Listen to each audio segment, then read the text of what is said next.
Graça e paz, queridos irmãos. Estamos aqui reunidos mais uma vez para a nossa devocional dominical, nosso estudo bíblico dominical.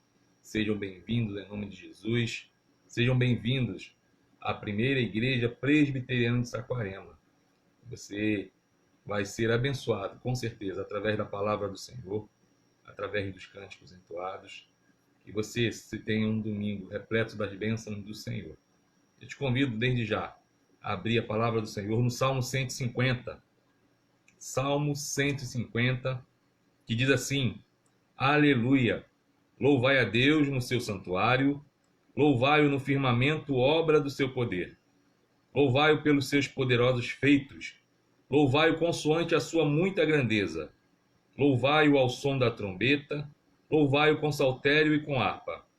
Louvai-o com adufes e danças, louvai-o com instrumentos de cordas e com flautas, louvai-o com símbolos sonoros, louvai-o com símbolos retumbantes. Todo ser que respira, louve ao Senhor.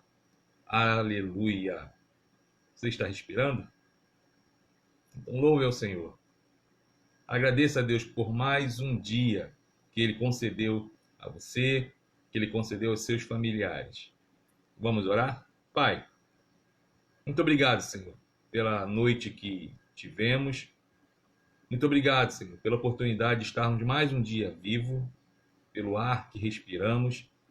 Muito obrigado, Senhor, pela salvação em Cristo Jesus, pelo teu amor, sua misericórdia, pela tua graça. Muito obrigado porque o Senhor é um Deus fiel, um Deus amoroso, um Deus que olhou e viu que necessitávamos, ó Pai, de alguém que nos substituísse, pagasse o preço por nós. Enviou seu Filho para que subisse à cruz do Calvário para morrer no nosso lugar. E assim, nos dar-se livre acesso a Ti, Senhor. Nos tornar Teus amigos, nos tornar Teus filhos. Muito obrigado, Senhor, pela Tua bênção, pelo dia de hoje. E Te agradeço também, Senhor, por tudo que ainda virá. Fale, Senhor, aos corações nesta manhã e receba, Senhor, cada ato desta devocional. É a oração que eu faço, no nome de Jesus Cristo. Amém. Vamos entoar um cântico através do Inário Novo Cântico. É o hino de número 334, A Conversão. Inário Novo Cântico, número 334, A Conversão. Se você tem esse inário, você está convidado a abrir para cantar conosco. Vou colocar aqui a mídia.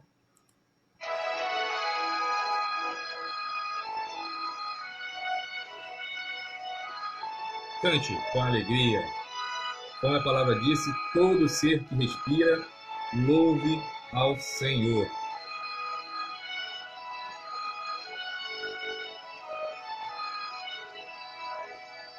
Em cegueira eu andei e perdido vaguei, longe, longe do meu Salvador. O seu sangue me verteu e salvou esse pobre pecador. Foi na cruz que um dia eu vi o pecado castigado em Jesus. E meus olhos abri e agora vejo sua luz. Já ouvia falar dessa graça santa que do céu trouxe Cristo Jesus. Mas eu subo e quis converter-me, não quis ao Senhor que por mim morreu na cruz. Foi na cruz que um dia eu vi meu pecado castigado em Jesus. Foi ali pela fé que meus olhos abri e agora me alegro em sua luz. Mas um dia senti meu pecado e vi sobre mim o castigo da lei.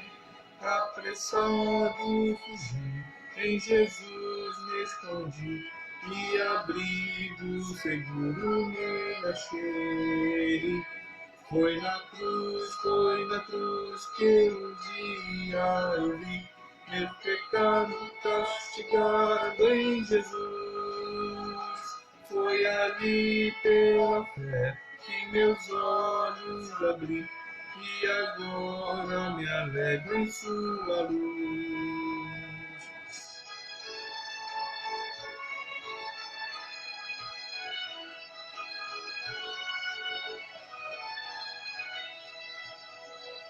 Que ditoso então foi ao meu coração conhecer o excelso amor, e levou meu Jesus a sofrer na cruz e salvar este pobre pecador. Foi na cruz que um dia eu vi meu pecado castigado em Jesus. Foi ali pela fé que meus olhos abri, e agora me alegro em sua luz. Amém.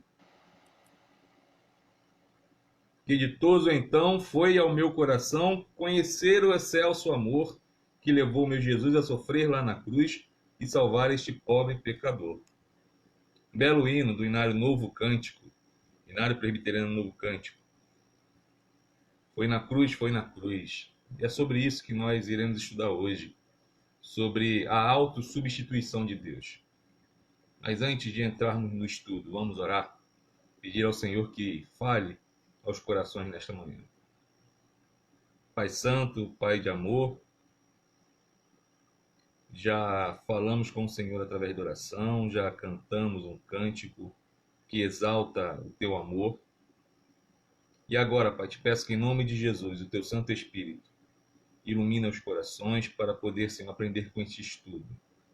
Estudo que vem da tua palavra que é santa, viva, eficaz. Por isso, Pai, te peço que em nome de Jesus, o Senhor venha, Pai, a calar qualquer outra voz que não seja a sua. Fale, Senhor, poderosamente aos corações nesta manhã. Assim eu oro, no nome de Jesus. Amém. Bem, da lição de hoje, e a gente vai... Deixa eu... Pronto. Agora sim. E o nosso texto base está em Isaías 53, do verso 1 ao verso 12. Isaías 53, do verso 1 ao verso 12. Convido todos que puderem, que abram a sua Bíblia, a palavra do Senhor, para fazermos essa leitura. Isaías 53, do verso 1 ao verso 12. Vamos ler. Quem creu em nossa pregação? E a quem foi revelado o braço do Senhor? Porque foi subindo como renovo perante ele. Não tinha aparência nem formosura. Olhámo-lo, mas nenhuma beleza havia que nos agradasse. Era desprezado e o mais rejeitado entre os homens, homem de dores, e que sabe o que é padecer. E como um de quem os homens escondem o rosto, era desprezado, e dele não fizemos caso. Certamente, ele tomou sobre si as nossas enfermidades, e as nossas dores levou sobre si. E nós o reputávamos por aflito, ferido de Deus e oprimido. Mas ele foi traspassado pelas nossas transgressões e moído pelas nossas iniquidades. O castigo que nos traz a paz estava sobre ele, e pelas suas pisaduras fomos sarados. Todos nós andávamos desgarrados como ovelhas. Cada um se desviava pelo caminho, mas o Senhor sobre ele a iniquidade de nós todos. Ele foi oprimido e humilhado, mas não abriu a boca.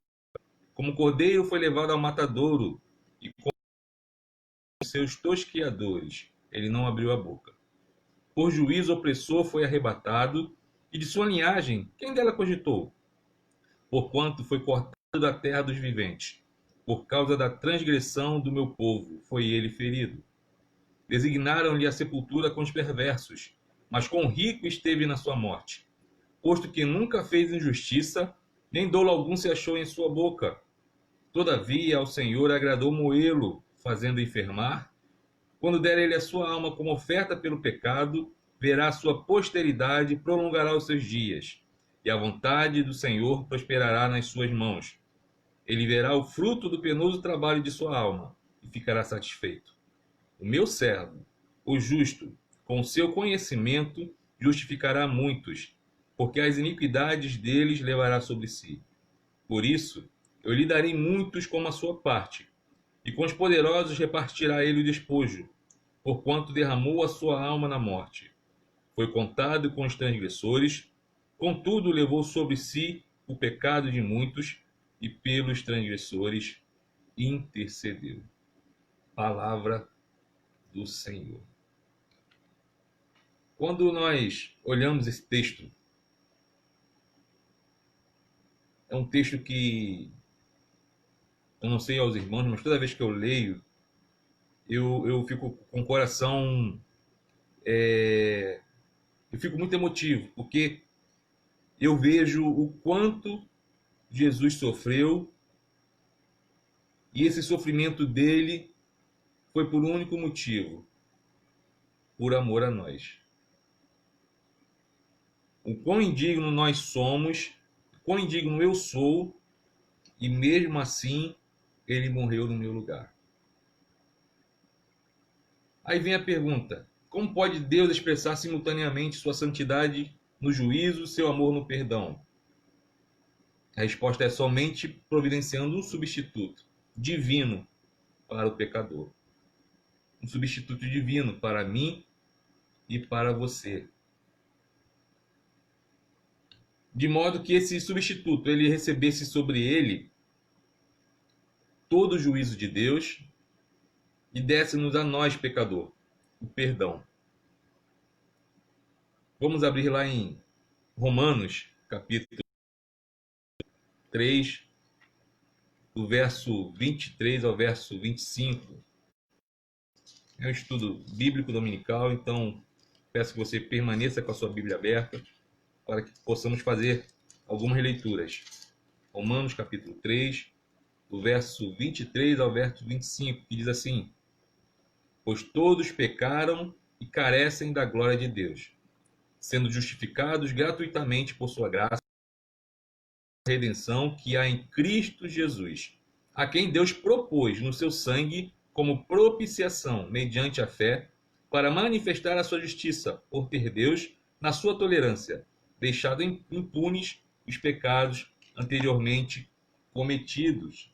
Deus, em sua misericórdia, desejou perdoar os homens pecadores. Para isto, o que ele fez? Ele dirigiu contra o seu próprio ser, na pessoa do seu Filho, o peso total da justiça, a ira que nós merecíamos. Então ele dirige contra seu próprio ser.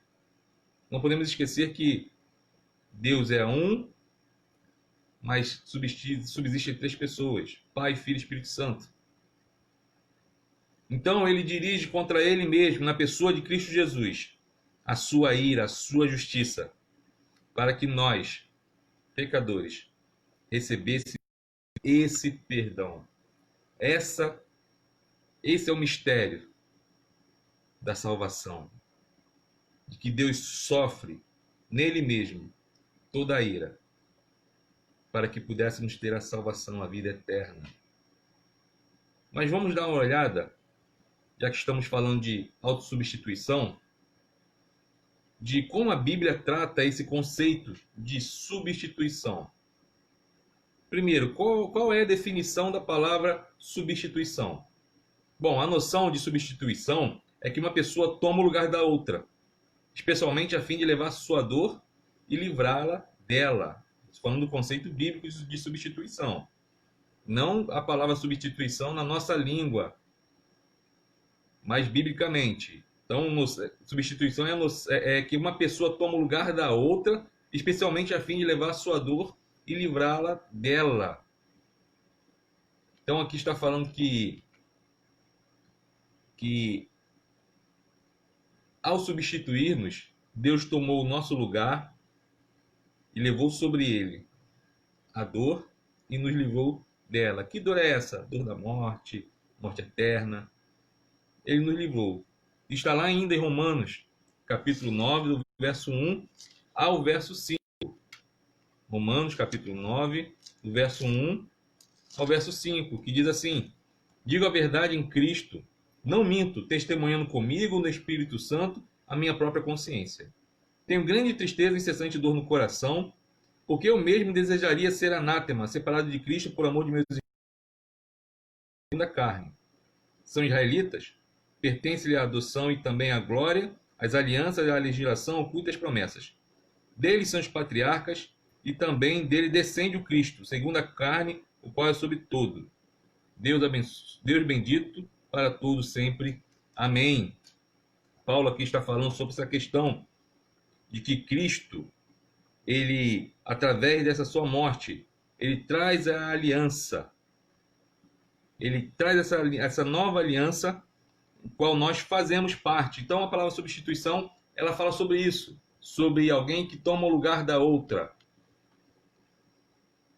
E essa substituição é uma atitude de altruísmo. O que vem a ser altruísmo? Altruísmo, a pessoa pensa só na outra. Não pensa em si, pensa sempre na outra. Quando falamos que o amor é altruísta, amor altruísta é um amor que pensa sempre no próximo, no outro, e nunca em si mesmo. Quando nós olhamos Cristo Jesus, ele teve esse amor altruísta, ele se entregou em nosso lugar, ele não pensou, ele sendo Deus, ele poderia muito bem ter falado, não vou subir à cruz do Calvário, não subirei ao madeiro, mas não, ele não pensou em nenhum momento, porque o propósito divino dele era que hoje tivéssemos vida e vida em abundância. Então ele tem esse exemplo de altruísmo. Podemos ver mais alguns exemplos na Bíblia. Primeiro exemplo que nós podemos tirar de altruísmo é de Moisés. Moisés estava disposto a ter seu nome apagado do livro de Deus, se tão somente por esse gesto Israel fosse perdoado. Está lá em Êxodo, capítulo 32, verso 32. Diz assim, rogo-vos que lhes perdoeis agora esse pecado, senão apagai-me do livro que escreveste. Moisés, ele diz ao Senhor, se o Senhor não perdoar ao povo, então eu prefiro que o Senhor me apague do livro da vida. Me tire do livro da vida. Esse é um exemplo de altruísmo, de amor altruísta. Outro exemplo, agora no Novo Testamento, Paulo, ele por 2 vezes expressou este princípio lá em onde nós falamos, Romanos 9, de 1 a 5, onde ele desejaria ser separado de Cristo por amor de israelitas, e lá em Filemão 18 e 19, onde prometia pagar a Filemão as dívidas de Onésimo. Onésimo, ele comete um ato de justiça contra Filemão, e Paulo assume essa dívida. Ele fala que, não, eu fico no lugar de Onésimo, amor altruísta. Então nós vimos exemplo desse amor, um amor que se doa. O exemplo maior, Jesus Cristo, não tem como ter outro exemplo maior que este. Mas nós vimos 2 exemplos, Moisés e Paulo. E na nossa vida secular, qual o exemplo que talvez você lembrasse sobre um amor altruísta? Quem poderia se qualificar no amor altruísta? Aí tem um aqui, do homem chamado Maximilian Kolbe, um franciscano polonês que esteve no campo de concentração nazista de Auschwitz. O que ele fez? Vários prisioneiros foram selecionados para serem executados, e um deles gritou que era casado e que tinha filhos. Então Kolbe deu um passo à frente e perguntou se podia tomar o lugar do condenado. As autoridades nazistas aceitaram a sua oferta e ele foi abandonado no cárcere, numa cela subterrânea, para morrer de fome. Na hora em que o outro prisioneiro, ele gritou: tenho esposa e filhos, no mesmo instante, ele não pensou duas vezes. Ele dá um passo à frente e ele se coloca no lugar daquela pessoa e morre no lugar daquela pessoa. Eu não sei se o relato que esse outro prisioneiro ele morreu, foi executado, mas Kolbe foi. Talvez você tenha já algum exemplo na sua mente sobre amor altruísta. E toda vez quando eu falo de amor altruísta, amor que se doa, amor que pensa no próximo, eu gosto sempre de fazer essa autoavaliação. Será que eu tenho tido esse amor? Será que o meu amor é altruísta? O meu amor é egoísta? Um amor que pensa só em mim, só no eu. Se o nosso amor tem sido um amor egoísta, o nosso amor em nada é parecido com o amor de Deus. Porque nós, como filhos de Deus, temos que exalar o bom perfume de Cristo através das nossas atitudes, do nosso amor, não só através da pregação da palavra, mas através das nossas atitudes. E quando um ímpio, ele olha para a nossa vida e não percebe, não vê esse amor altruísta, um amor que se doa, o nosso cristianismo começa a ser questionado. Que Deus é esse que nós servimos, que não pensa no próximo? Por isso, abrindo parênteses, tenha um amor altruísta conforme Jesus Cristo, conforme o nosso Deus, que desceu da sua glória, se tornou homem, morreu a pior das mortes, ressuscitou e um dia voltará. Mas tudo isso porque ele me amou, porque ele te amou. Tenha esse amor que se doa, amor que doa ao próximo. Continuando no conceito bíblico, lá em Hebreus 9, 22 diz assim: aliás, conforme a lei, o sangue é utilizado para quase todas as purificações, e sem efusão de sangue não há perdão. A versão que nós estamos lendo aqui pelo computador é a tradução na linguagem de hoje. Então, portanto, não pode haver perdão sem sangue, sem o sangue derramado. Conforme Hebreus, somente o precioso sangue de Cristo tinha o valor suficiente para perdoar os nossos pecados. Lá em 1 Pedro, capítulo 1, verso 19, diz assim: o Cordeiro imaculado e sem defeito algum, aquele que foi predestinado antes da criação do mundo. Para quê?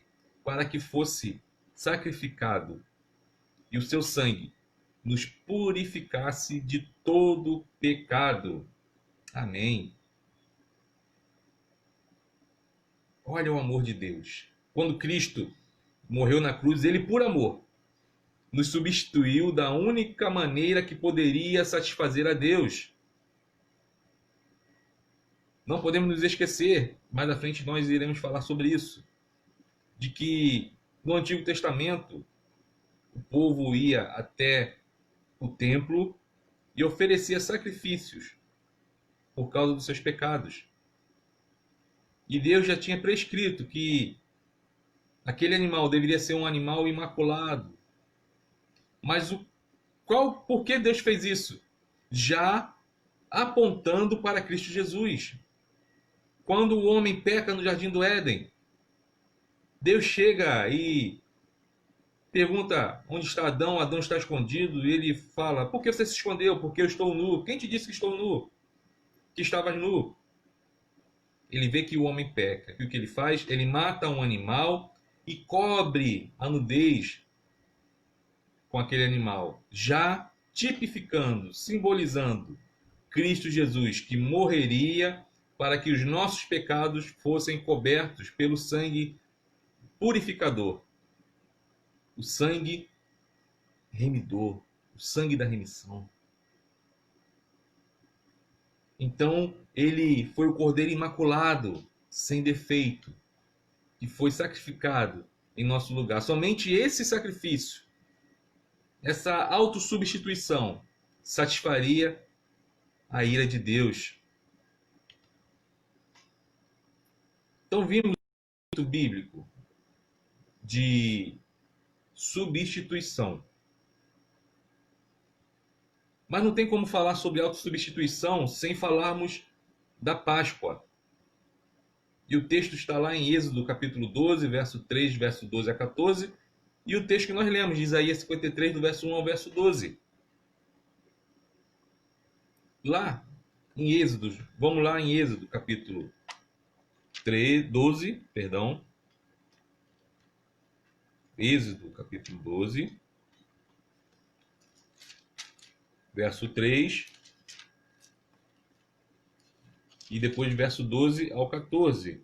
Diz assim: falai a toda a congregação de Israel, dizendo: aos 10 deste mês, cada um tomará para si um cordeiro, segundo a casa dos pais, um cordeiro para cada família. Agora do verso 12 ao verso 14.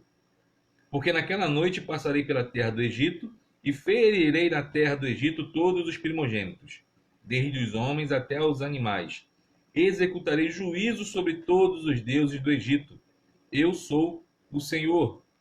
O sangue vos será por sinal nas casas em que estiverdes. Quando eu vir o sangue, passarei por vós. E não haverá entre vós praga destruidora, quando eu ferir a terra do Egito. Este dia vos será por memorial, e o celebrareis como solenidade ao Senhor. Nas vossas gerações o celebrareis por estatuto perpétuo. Então, a relação entre a Páscoa e o levar o pecado. Não podemos esquecer que o texto 53, de Isaías 53, diz que Cristo levou sobre ele o pecado, os nossos pecados. Então, vamos ver agora a relação da Páscoa com o levar os pecados. Então, ambos são conceitos que nos ajudam a compreender melhor a autossubstituição de Deus. Se você quiser mais à frente ler a história da Páscoa, se encontra lá em Êxodo, do capítulo 11 ao capítulo 13. Êxodo, do 11 ao 13. Então, a Páscoa foi o quê? Foi uma mensagem absolutamente clara aos israelitas. Que mensagem era essa? De que o Senhor viria para executar o juízo, mas aqueles que estivessem com o sangue nos umbrais da porta, esses estariam salvos. Igualmente a nós que vemos o cumprimento da Páscoa no sacrifício de Cristo. Cristo, ele veio para ser esse cordeiro. O sangue dele está sobre nós. É o sangue da justificação. Do mesmo modo que quando o anjo da morte passa e vê aquele sangue nos umbrais da porta e não entra, hoje, quando Deus olha para mim e para você, ele vê o sangue de Cristo, o sangue justificador. E a ira dele não vem sobre a minha vida e a sua vida, porque já foi sobre Cristo. Então Deus passa como juiz lá, através do Egito, a fim de julgar o quê? Os egípcios, e como redentor das casas dos israelitas, a fim de protegê-los. Então Deus passa através do Egito, a fim de julgar os egípcios. Não podemos esquecer que o povo israelita, eles eram escravos no Egito. Então, Deus passa como juiz, ele olha, e quando vê que no umbral daquela porta não tem o sangue do cordeiro, e existem as especificações desse cordeiro, ele entra e faz a justiça. Mas quando ele passa e vê o sangue do cordeiro, ele passa por cima. Então é o mesmo Deus que por intermédio de Cristo nos salva de si mesmo. É o Deus que nos salva da ira dele. Olha que interessante. O mesmo Deus que veio para trazer a justiça, o juízo sobre o Egito, é o mesmo Deus que livra o povo de Israel do juízo dele. O mesmo é realizado conosco. Deus, quando ele olha para mim, para você, ele vê o sangue de Cristo. E através do sacrifício de Cristo, nós somos libertos da ira dele mesmo. Olha o mistério. Lá em Êxodo capítulo 12, verso 12, nós lemos esse texto, fala sobre Deus passar como juiz. Fala que naquela noite passaria através do Egito e ferirei os primogênitos no Egito, tanto os dos homens como dos animais. Exercerei minha justiça contra todos os deuses do Egito, porque eu sou o Senhor. Ele é o Senhor, não tem como barganharmos com ele. Não, Senhor, não faça isso. Não, ele é o Senhor. E o que ele decreta é executado. Então a salvação do povo do Egito e a nossa, ela foi feita por intermédio de quê? Da substituição. Os únicos primogênitos poupados foram aqueles em cujas famílias um cordeiro tinha morrido em seu lugar. Cordeiro morreu para que aquela família, o primogênito daquela família, fosse salvo da morte. Jesus Cristo, ele morreu, Cordeiro Imaculado, para que nós fôssemos libertos da morte eterna. Por causa desse sacrifício, dessa substituição, dele ter tomado o meu e o seu lugar, hoje estamos livres da morte eterna. Hoje temos a certeza da salvação. Essa certeza de que, se o Senhor quiser nos levar nesse momento, temos a certeza de que fecharemos os olhos nesta terra, mas abriremos os nossos olhos já na glória, na presença do Senhor. E tudo isso porque Cristo Jesus, ele tomou o meu e o seu lugar na cruz do Calvário. Então essa salvação, por intermédio da substituição, conforme lá no Egito, lá em Êxodo capítulo 12, verso 3, o texto que nós lemos, diz assim, dizei a toda a Assembleia de Israel, no 10º dia deste mês, cada um de vós tome um cordeiro por família, um cordeiro por casa. Então eles foram poupados porque um cordeiro, ele morreu no lugar daquele primogênito. E o sangue do cordeiro, depois de derramado, devia ser aspergido, devia haver uma apropriação individual da provisão divina. Então lá no verso 13 diz assim, o sangue sobre as casas em que habitais vos servirá de sinal. Vendo o sangue, passarei adiante, e não sereis atingido pelo flagelo destruidor, quando eu ferir o Egito. Então, depois de derramado, o sangue deveria ser aspergido. Eles passaram o sangue no umbral. Então, cada família salva era, pois, comprada por Deus.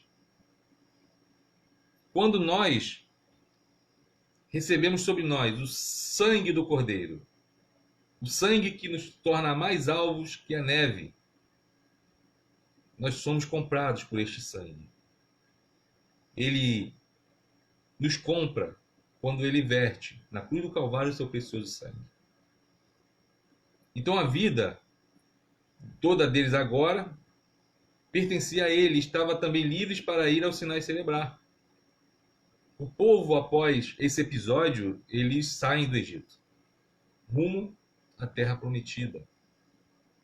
Então no verso 14 fala assim, conservareis a memória daquele dia, celebrando-o com uma festa em honra do Senhor. Farei isso de geração em geração, pois é uma instituição perpétua. Então, para que pudéssemos adorar a Deus, o mesmo se deu através de Jesus, o Cordeiro Pascal.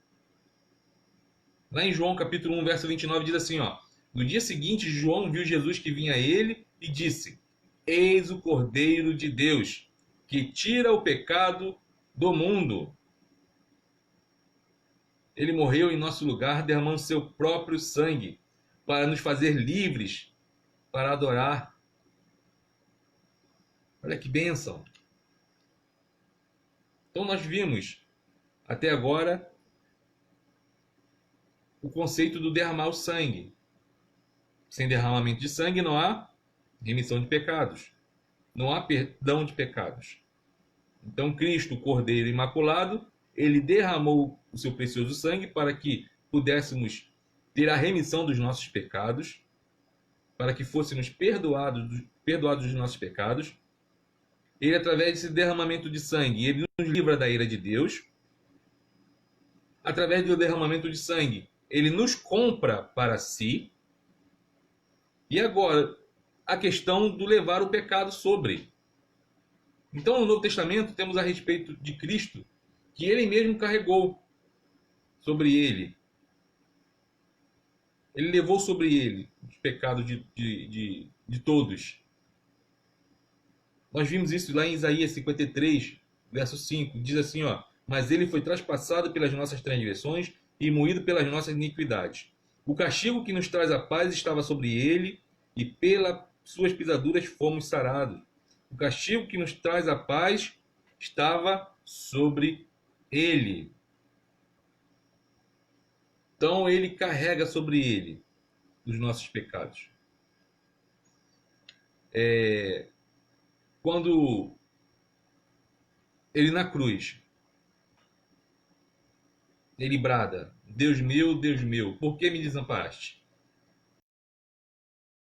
A maioria dos comentaristas, eles dizem que é nesse momento em que todo o pecado anterior a ele, desde o início da criação, e o pecado até a segunda vinda de Cristo, vem sobre ele. É nesse momento em que ele recebe sobre ele os nossos pecados. É nesse momento em que ele sofre esse afastamento de Deus, porque os nossos pecados que nos afastam de Deus. E é nesse momento que ele grita: Deus meu, por que me desamparaste? Então ele carrega sobre ele esse pecado, para que hoje tivéssemos vida. Então levar o pecado não significa que Deus se tornou simpatizante dos pecadores, mas sim que ele sofreu a penalidade deles.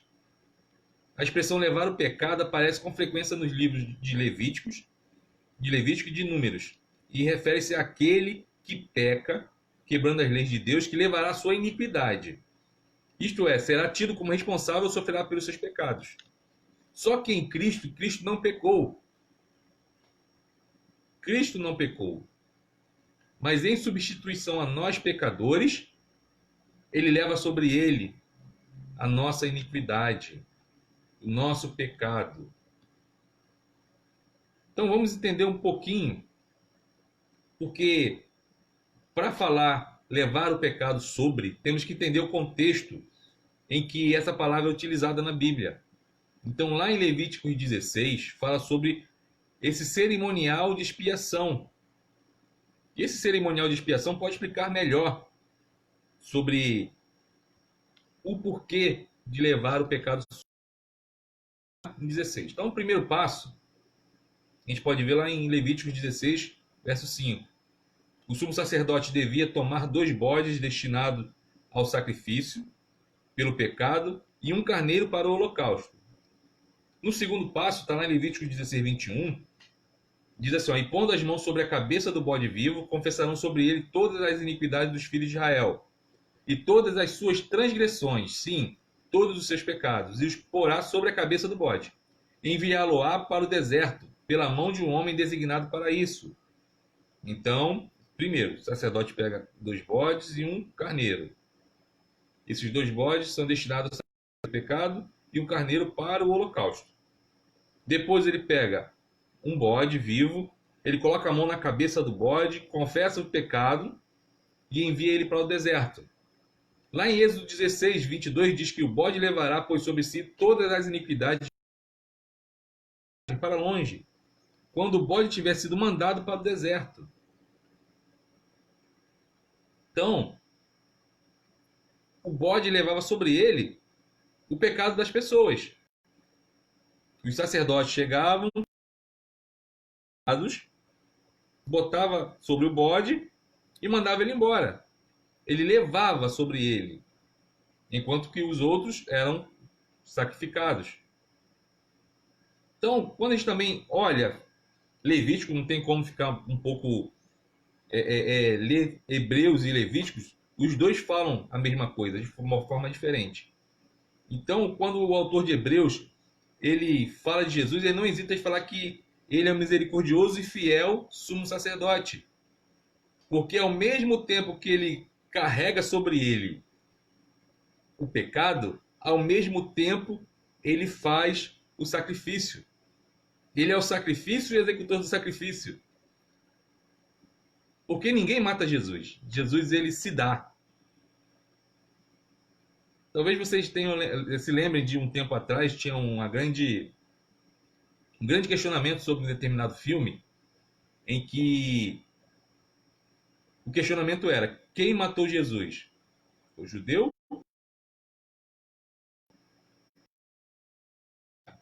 É uma guerra infinita. Não tem nada a ver com a Marvel, mas é uma guerra infinita. Em que o judeu falava: nós não matamos. O romano falava: nós não matamos. Só que, biblicamente, nem judeu e nem romano mata Jesus.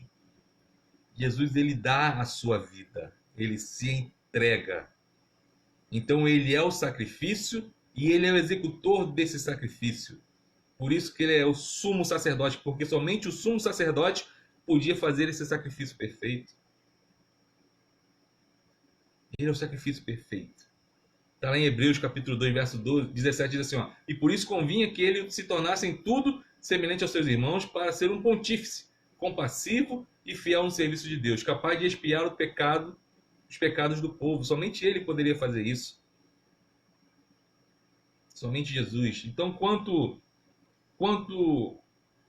as duas vítimas, o bode sacrificado, cujo sangue era levado para o Santo dos Santos, 12, e o bode expiatório que tirava o pecado do povo. Então, existe em que o sangue ele era derramado no Santo dos Santos, e o outro bode tirava o pecado do meio do povo. Lembra aquele bode que eu falei? Colocava uma mão na cabeça do bode, confessava os pecados sobre o bode, tirava ele do meio do povo, mandava para um deserto? Então, esse é o significado de levar sobre. Quando a gente começa a entender a ritualística do sacrifício judaico, a gente começa a entender Isaías 53. Porque talvez tenha algumas palavras que nós não entendíamos. E a partir do entendimento do sacrifício que acontecia no templo, a gente começa a entender por que Isaías escreve. Então Cristo, ao mesmo tempo, ele é aquele que tira o pecado do meio do povo, mas também é aquele sacrifício em que ele é imolado e seu sangue é aspergido para a remissão dos pecados. Lá em Hebreus capítulo 9, verso 28, diz assim, assim Cristo se ofereceu uma só vez para tomar sobre si os pecados da multidão, e aparecerá uma segunda vez, não porém em razão do pecado, mas para trazer a salvação àqueles que o esperam. Então a gente vê em Jesus a plenitude de Deus. Está lá em Colossenses capítulo 1, verso 19, que diz assim, porque aprove a Deus fazer habitar nele toda a plenitude. Sua morte na cruz satisfez a todos e seu papel substituiu a todos também. O sacrifício de Cristo. A ira de Deus. O sacrifício de Cristo na cruz nos satisfaz, porque através desse sacrifício, através desse sacrifício, hoje nós temos a alegria da salvação, e só temos essa alegria por causa do sacrifício de Cristo. E esse sacrifício, ele foi em substituição a mim e a você na cruz do Calvário. Então Cristo, ele é o substituto. Então ele toma o nosso lugar, ele leva o nosso pecado, ele torna-se maldição por nós, ele sofre a nossa penalidade, que é a ira de Deus, e ele morre a nossa morte. Romanos 5, verso 8 diz assim, mas eis aqui uma prova brilhante do amor de Deus por nós. Quando éramos ainda pecadores, Cristo morreu por nós. Jesus, ele sofre por mim e sofre por você. Ele morre por mim e morre por você. Ele foi não somente homem, mas foi Deus e homem. Ele foi o executor do sacrifício e foi também o sacrifício. O substituto que tomou o nosso lugar e morreu, nossa morte na cruz, não foi homem somente, nem Deus somente. Deus em Cristo foi verdadeiramente e completamente Deus e homem. Deus em Cristo. Por causa disso, foi qualificado para representar tanto a Deus quanto ao homem, mediar entre eles. Cristo é aquele que medeia, que faz a mediação entre o homem e Deus. Concluindo, a doutrina da substituição, ela afirma não apenas o fato de que Deus substituiu-nos por Cristo, mas também a sua necessidade, que não havia outro meio pela qual o santo amor de Deus pudesse ser satisfeito e os seres humanos rebeldes pudessem ser salvos. Portanto, enquanto permanecermos perante a cruz, teremos uma visão clara tanto de Deus quanto de nós mesmos. Por isso que eu falo que toda vez que eu leio Isaías 53, do verso 1 ao verso 12, meu coração se enche de alegria. E é um texto que me deixa muito emocionado de ver o amor de Deus, de que Ele manda seu único filho para que morresse essa morte terrível no meu lugar. Conforme o texto, enquanto permanecermos perante a cruz, teremos essa visão clara, tanto de quem é Deus, do seu grande amor, e temos também a visão de quem eu sou, de quem nós somos. Quando eu olho para a cruz, eu lembro sempre do sacrifício de Cristo Jesus. Eu lembro sempre que era lá no meu lugar. Quem era para estar naquela cruz, naquele madeiro, era eu. E mesmo eu sendo pecador, mesmo eu sendo indigno, Deus me amou ao ponto de entregar o seu único filho. Diante da cruz, nós vemos quem é Deus e quem nós somos. Que esse estudo de hoje, ele esclareça na nossa mente de que Deus se faz homem e nos substitui na cruz. Simples. Ele se faz homem. Ele desce, se torna homem e no meu e no seu lugar, ele sobe a cruz do Calvário para morrer a nossa morte. E hoje nós vivemos a vida dele. Que o Senhor abençoe a sua vida. Que o Senhor continue falando ao seu coração. E que você tenha um coração grato por tão grande amor. Vamos orar? Pai, muito obrigado, Senhor, porque mesmo sendo indigno, pecador, o Senhor me ama. Mesmo não merecendo, o Senhor derrama da sua graça sobre a minha vida. Muito obrigado, Pai, pela cruz. Para uns é símbolo de maldição, mas para nós é um símbolo de vitória, porque foi através dela que tivemos a vida, que hoje temos vida. É através dela que hoje nós temos a remissão dos pecados, porque foi nela que o sangue precioso de Cristo Jesus foi derramado. O Cordeiro Imaculado, Santo, o sacrifício perfeito. Eu só tenho que te agradecer, Pai, por tão grande amor. Que essa verdade seja inculcada em nossas mentes, que o nosso coração seja sempre alegre pela salvação. Dá-nos, ó Deus, cada dia, a capacidade de entendermos de que precisamos ser melhores filhos. Precisamos ser melhores irmãos. Que esse amor, irradiado através da cruz, penetre na nossa vida e assim nós possamos, ó Deus, transbordar esse amor e amar, Senhor, o nosso irmão, o nosso próximo. Abençoe, Pai, cada irmão que fez parte desse estudo conosco. Abençoe seus familiares e continue, Pai, derramando da sua graça sobre a vida de cada um. É a oração que eu faço no nome poderoso e doce de Cristo Jesus.